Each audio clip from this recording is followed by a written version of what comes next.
প্রিয় শিক্ষার্থী, আসসালামু আলাইকুম। আমি সুজন স্যার। আজকে আপনাদের মাঝে এসেছি একটি গুরুত্বপূর্ণ বিষয়ে আলোচনা করতে। প্রিয় শিক্ষার্থী, ইতিমধ্যে আমাকে অনেকে বলেছ ফ্লোচার্ট নিয়ে একটা ক্লাস করার জন্য। আজকে ফ্লোচার্ট নিয়ে এমন একটি ক্লাস করতে যাচ্ছি যে পরীক্ষায় 10 on 10 পাওয়া পেতেই হবে, এবং এই ক্লাসটা করার পর আশা করি মাত্র 2 মিনিটে আমরা ফ্লোচার্ট শেষ করতে পারবো ইনশাআল্লাহ। দেশ এবং দেশের বাইরে থেকে যারা এই ভিডিওটি দেখছে তাদের সবাইকে শুভেচ্ছা, অভিনন্দন। প্রিয় শিক্ষার্থী, আজকে আমাদের আলোচ্য বিষয় ফ্লোচার্ট। আমাদের বিষয়বস্তু হচ্ছে ফ্লোচার্ট লেখার সহজ নিয়ম কি। আমরা আজকে ফ্লোচার্ট লেখার সহজ নিয়ম শিখব। আজকে আমাদের জানতে হবে ফ্লোচার্ট কি, কিভাবে ফ্লোচার্ট করতে হয়, ফ্লোচার্ট করার সঠিক নিয়ম কি, কিভাবে আমরা পরীক্ষায় ফ্লোচার্টে 10 on 10 পাবো। ফেসবুকে তোমরা আমাকে পাবে সুজনস ইংলিশ, এবং ইউটিউবে তোমরা আমাকে পাবে ইংলিশ উইথ সুজন। প্রিয় শিক্ষার্থী, আজকে আমরা যে বিষয়টা আলোচনা করতে যাচ্ছি ফ্লোচার্ট। ফলো শব্দের অর্থ হচ্ছে অনুসরণ করা, ধারাবাহিকতা রক্ষা করা। আমরা ধারাবাহিকতা রক্ষা করি কিভাবে ফ্লোচার্টটা করব। প্রথম প্রশ্ন হচ্ছে ফ্লোচার্ট কিভাবে করতে হয়। আমরা সাধারণত ফ্লোচার্ট করার জন্য বা যে কোনো কোশ্চেন করার জন্য টিজি অনুসরণ করে থাকি। তবে টিজিতে আমরা ফ্লোচার্ট সম্পর্কে পরিচ্ছন্ন কোনো ধারণা পাই না। তাহলে ফ্লোচার্টটা কিভাবে করব। আমরা যখন ফ্লোচার্ট করতে যাই তখন আমাদের কিছু বিষয় খুব গুরুত্বের সাথে দেখতে হয়। কারণ আমরা যখন ফ্লোচার্ট করি তখন আমরা দেখতে পাই যে ফ্লোচার্টটা যখন আমরা করব তখন দেখবে ফ্লোচার্টের উপরে ঠিক এই ধরনের একটা কোশ্চেন দেওয়া থাকে। যে কোশ্চেনে কি থাকে যে based on your reading of the passage make short notes in each of the boxes in the flowchart showing, mentioning, highlighting। এরকম showing থাকতে পারে, mentioning থাকতে পারে, highlighting থাকতে পারে। তাহলে এই showing, mentioning, highlighting এই ধরনের বিষয়ের উপরেই কিন্তু আমাদের ফ্লোচার্টের সাবজেক্টটা থাকে। কিন্তু দেখো এখানে যে কথা বলেছে মেক আ শর্ট নোটস। তাহলে প্রশ্ন হচ্ছে হোয়াট ইজ শর্ট নোটস। ফ্লোচার্টের ক্ষেত্রে অবশ্যই আমাদের শর্ট নোট তৈরি করতে হবে, এটা মনে রাখতে হবে।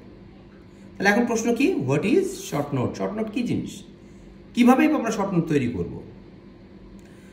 Short note is a phrase. Short note is a phrase. Remember it is without verb. এটা ভার্ব ছাড়া অবশ্যই আমাদের একটা ফ্রেজ তৈরি করতে হবে। একটি অংশ এটি আংশিক অর্থ প্রকাশ করে, পরিপূর্ণ অর্থ প্রকাশ করে না। অর্থাৎ আমরা যে শর্ট নোটের কথা বলছি, শর্ট নোট সর্বদা আংশিক অর্থ প্রকাশ করে। শর্ট নোট কখনো পরিপূর্ণ অর্থ প্রকাশ করে না। এখন প্রশ্ন হচ্ছে আমরা কিভাবে শর্ট নোট তৈরি করতে পারি। প্রশ্ন হচ্ছে আমরা কিভাবে শর্ট নোট তৈরি করতে পারি। শর্ট নোট তৈরি করার বেশ কিছু পন্থা আছে। আমি এখানে 6 টাইপস অফ শর্ট নোটস আমি তোমাদের দেখিয়েছি।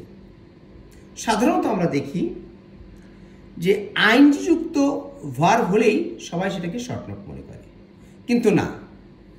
শর্ট নোট তৈরি করার একাধিক পন্থা আছে।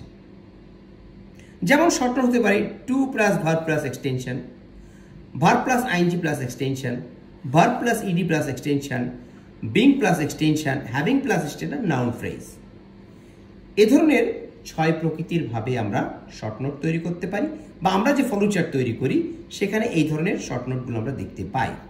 এছাড়াও শুধুমাত্র একটা শব্দ, ওয়ান ওয়ার্ড দিয়েও ফ্লোচার্ট তৈরি করা যায়।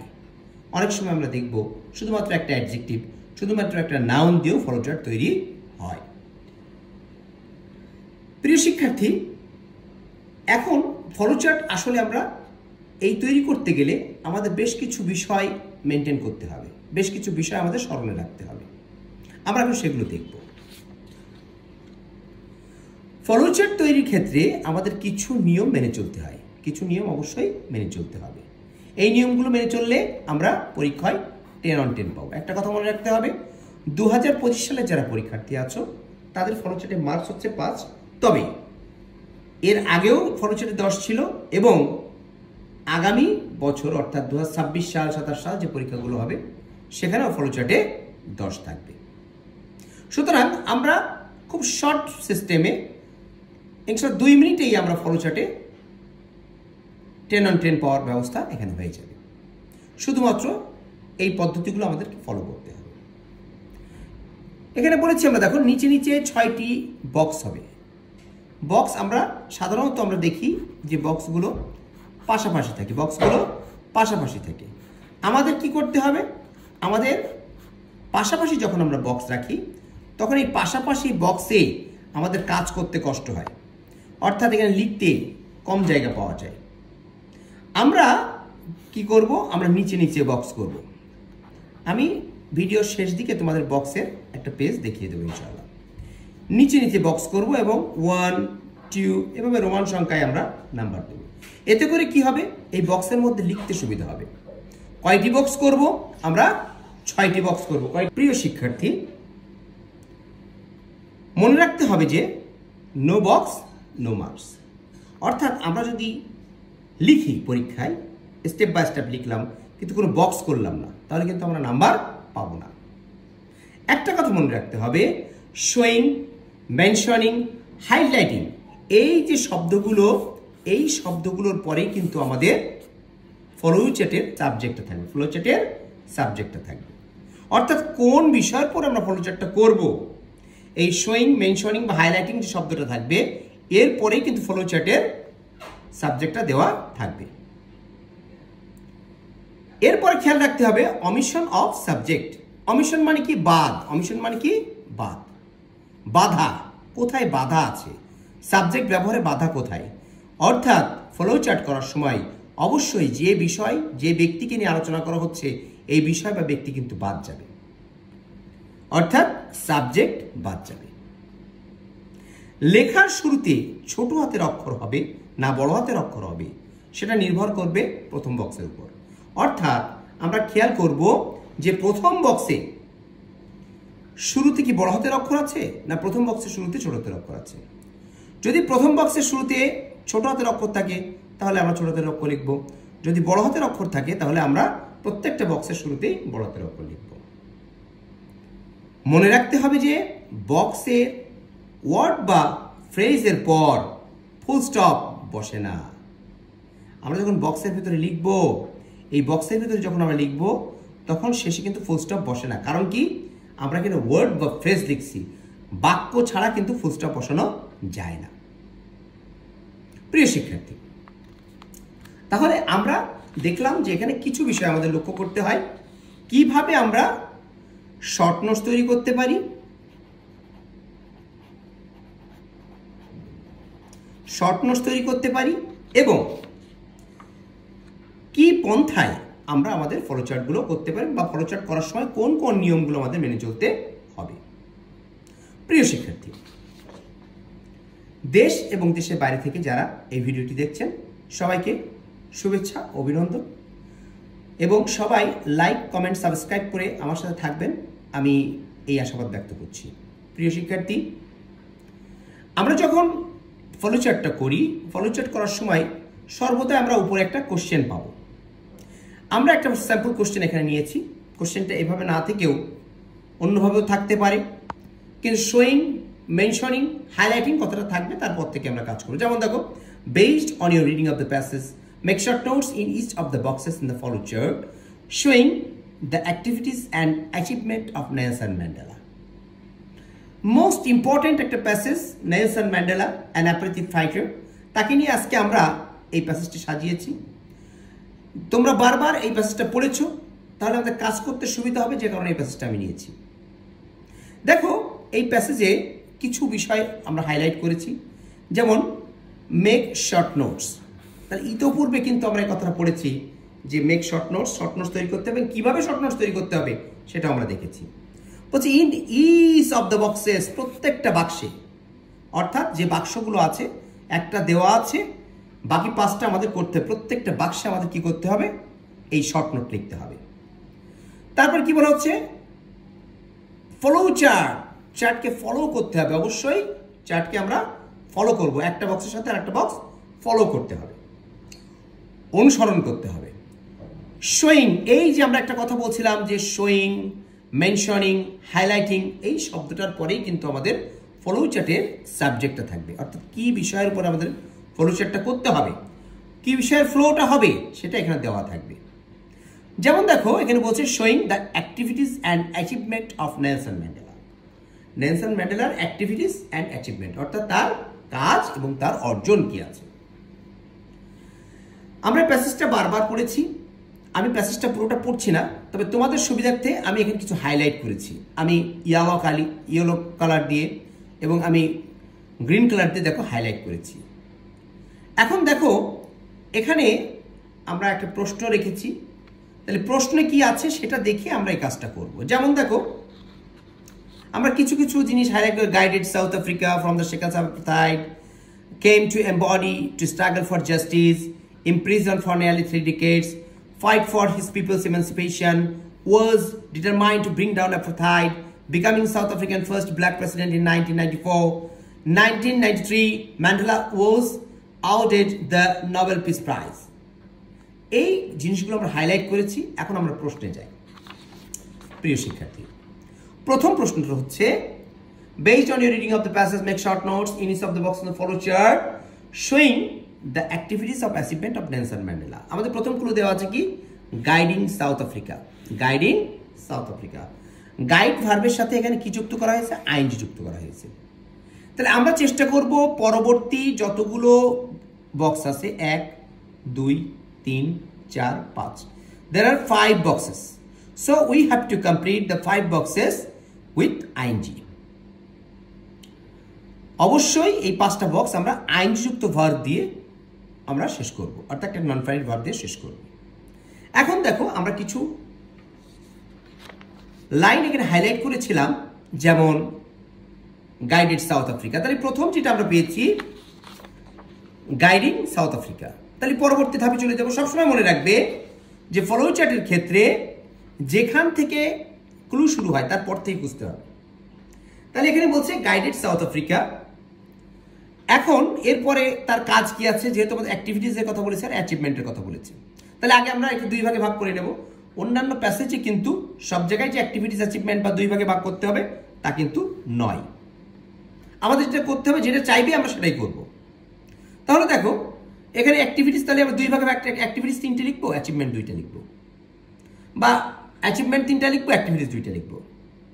যেমন দেখো আমরা যদি আরেকটা ফলো চার্টের কথা বলি, ধরো ভ্যালেন্টিনা তেরেস্কোভা, এই একই চ্যাপ্টারে আছে ভ্যালেন্টিনা তেরেস্কোভা। ভ্যালেন্টিনা তেরেস্কোভা হচ্ছে early life of Valentina Tereshkova. তাহলে কিন্তু আমরা তার জীবনের প্রথম যে দিকগুলো আছে, তার জীবনের শুরুটা কিভাবে হয়েছিল সেভাবে তার আর্লি লাইফটা আমরা বর্ণনা দেব। যদি ওখানে বলে যে দ্য ট্রেনিং ভ্যালেন্টিনা তেরেস্কোভা টুক, যে ট্রেনিংগুলো ভ্যালেন্টিনা তেরেস্কোভা নিয়েছিল, তাহলে আমরা ট্রেনিংয়ের নামগুলো একটা করে নামগুলো বসিয়ে দেব, আমাদের কাজ কিন্তু হয়ে যাবে। আবার দেখো যদি মনে করো, ধরো মাদারিন ম্যানভেল থেকে দ্য ক্যারেক্টারিস্টিক্স অফ জেরি পড়লো, showing the characteristics of Jerry, সেক্ষেত্রে দেখবে যে জেরির যে ক্যারেক্টারিস্টিক্সগুলো আছে, যেমন ধরো ওখানে দেওয়া আছে ব্রেভারি, তাহলে আমরা কি লিখবো, জাস্ট 1 ওয়ার্ড, একটা শব্দই লিখবো। যেমন আমরা লিখতে পারি থটফুলনেস, চিন্তাশীলতা, ট্রুথফুলনেস, তার সত্যবাদিতা, অনেস্টি, তার সততা, ইন্টিগ্রিটি, সাধুতা। তাহলে আমরা এই ধরনের তার কোয়ালিটিগুলো আমরা কিন্তু লিখতে পারি। তারপরে দেখো, তাহলে আমাদের এখানে যেহেতু 2টো বলেছে, আমরা 2টো কাজ করছি, অ্যাক্টিভিটিস অ্যান্ড অ্যাচিভমেন্ট। প্রথমে দেওয়া আছে গাইডিং সাউথ আফ্রিকা। এখানে দেখো এই যে বাক্যগুলো দাগানো আছে বা মার্ক করা আছে, এখানে যেভাবে মার্ক করা আছে আমরা যদি এইভাবেই তুলে দিই তাহলে কিন্তু হবে না। আমাদের প্রথমে যেভাবে চেয়েছে আমরা সেভাবে কিন্তু কাজ করব। তাহলে এখানে চেয়েছে কি, এখানে চেয়েছে দেখো আইনযুক্ত, তাহলে আমরা আইনযুক্ত করব। তাহলে guided South Africa from the shackles of Africa, তাহলে গাইডিং দেবো আমরা, গাইডিং দিয়েছে ওনারা। দ্বিতীয়টা কি হচ্ছে, came to embody the struggle for justice, এই বাক্যটা আমরা ঠিক করব। তাহলে কেম কি করব আমরা, coming to embody the struggle for justice. একইভাবে দেখো এখানে বলছে ইমপ্রিজন ফর নিয়ারলি 3 ডিকেডস, তিনি 10 বছর কারা অন্তরীণ ছিলেন। আসলে তিনি কারা অন্তরীণ ছিলেন, এটা কি তার কোনো অ্যাক্টিভিটিস? এটা তার অ্যাক্টিভিটিস নয়, এটা মূলত তাকে জোরপূর্বক কারা অন্তরীণ রাখা হয়েছিল, যে কারণে তিনি 10 বছর কারা অন্তরীণ ছিলেন। এখন দেখো তাহলে এটা তার কোনো অ্যাক্টিভিটিস নয়, তাহলে এটা আমরা লিখবো না। Fight for his people's emancipation, তাহলে এই ভার্বের সাথে কি করবো আমরা, আইন যোগ করে দেবো, fighting for his people's emancipation. Was determined to bring down apartheid, তাহলে আমরা ওয়াজটা নিলাম, ওয়াজটা নিয়ে বিং করে দিলাম, যে আইন যোগ, being determined to bring down apartheid. তা আমাদের মূলত এখানে লাগবে 3টা, আমরা লাগবে এখানে কয়টা, 3টা। আমরা আর দুটো কি করবো, অ্যাচিভমেন্ট দেখাবো, আর দুটো কি করবো, অ্যাচিভমেন্ট দেখাবো। তাহলে তার অর্জন কি আছে, becoming south African first black president in 1994। তাহলে বিকামিং যেহেতু ভার্বটা আইনযুক্ত করাই আছে, তাহলে আমরা এখানে আর আইনযুক্ত করবো না। তাহলে becoming south African first black president এটুকু লিখতে পারি, আবার ইন 1994 এটা লিখতে পারি। আবার দেখো in 1993 Mandela was awarded the Nobel peace prize, Mandela subject দেওয়া আছে। আমরা কি বলেছিলাম, আমরা দেখো এখানে পরিষ্কার বলেছিলাম যে অমিশন অফ সাবজেক্ট, সাবজেক্ট বাদ যাবে, অর্থাৎ যে বিষয় নিয়ে আলোচনা হচ্ছে সেই সাবজেক্টটা বাদ যাবে। তাহলে অবশ্যই এখানে দেখো এই ম্যান্ডেলাকে বাদ দিতে হবে, কারণ এই সাবজেক্টটা হচ্ছে ম্যান্ডেলা, তার অ্যাক্টিভিটিস তার অ্যাচিভমেন্ট নিয়ে আমরা আলোচনা করছি, তাহলে অবশ্যই ম্যান্ডেলাকে আমরা বাদ দেব। Was awarded the Nobel peace prize, তাহলে being awarded the Nobel peace prize in 1993 লিখতেও পারি, ইন 1993 কথাটা লিখতেও পারি, নাও পারি। ক্লিয়ার? তাহলে আমাদের 5টা গ্যাপ কিন্তু পূরণ হয়ে গেল। এরপরে দেখো পরবর্তী কোশ্চেনটা কি আছে, পরবর্তী কোশ্চেন আছে to guide South Africa, to guide South Africa, South Africa সে গাইড করেছিল, টু দিয়ে শুরু করেছে। এখন আমরা কি করব, দেখো guided South Africa, to guide South Africa করেছে, তাহলে came to embody, to come to embody, to come to embody. Fight for people's emancipation, to fight for his people's emancipation. Was determined to bring down apartheid, to determine, but to be determined করা যাবে, to be determined করা যাবে, but to determine to bring down apartheid। আর যখন আমরা অ্যাচিভমেন্টে আসব, becoming South African first black president, তাহলে to become South African first black president। যখন আমরা এটাই আসব, to be awarded the Nobel Peace Prize, but to award the Nobel Peace Prize, তবে to be awarded করলে বেশি ভালো হয়। in 1993 লিখতেও পারি, নাও লিখতে পারি। আবার দেখো প্রশ্নে কি আছে, guided South Africa, past form দেওয়া আছে, guided South Africa.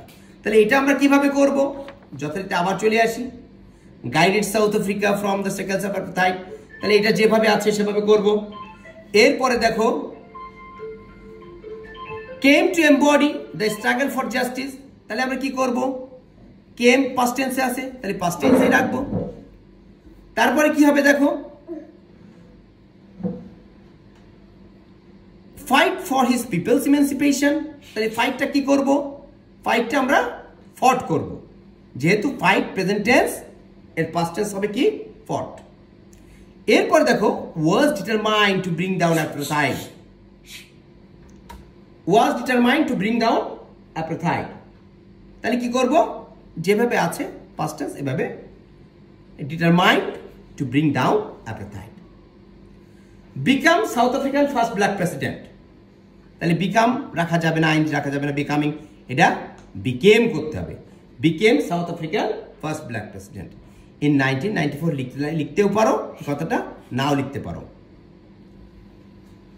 was awarded the Nobel Peace Prize, তাহলে awarded the Nobel Peace Prize, অর্থাৎ আমরা ভার্বের পাস্ট ফর্ম যেভাবে আছে এভাবে বসিয়ে দেব। প্রিয় শিক্ষার্থী, এখন দেখো তাহলে আমরা আইএনজি যুক্ত শিখলাম, টু যুক্ত শিখলাম, ভার্বের পাস্ট ফর্ম যুক্ত শিখলাম।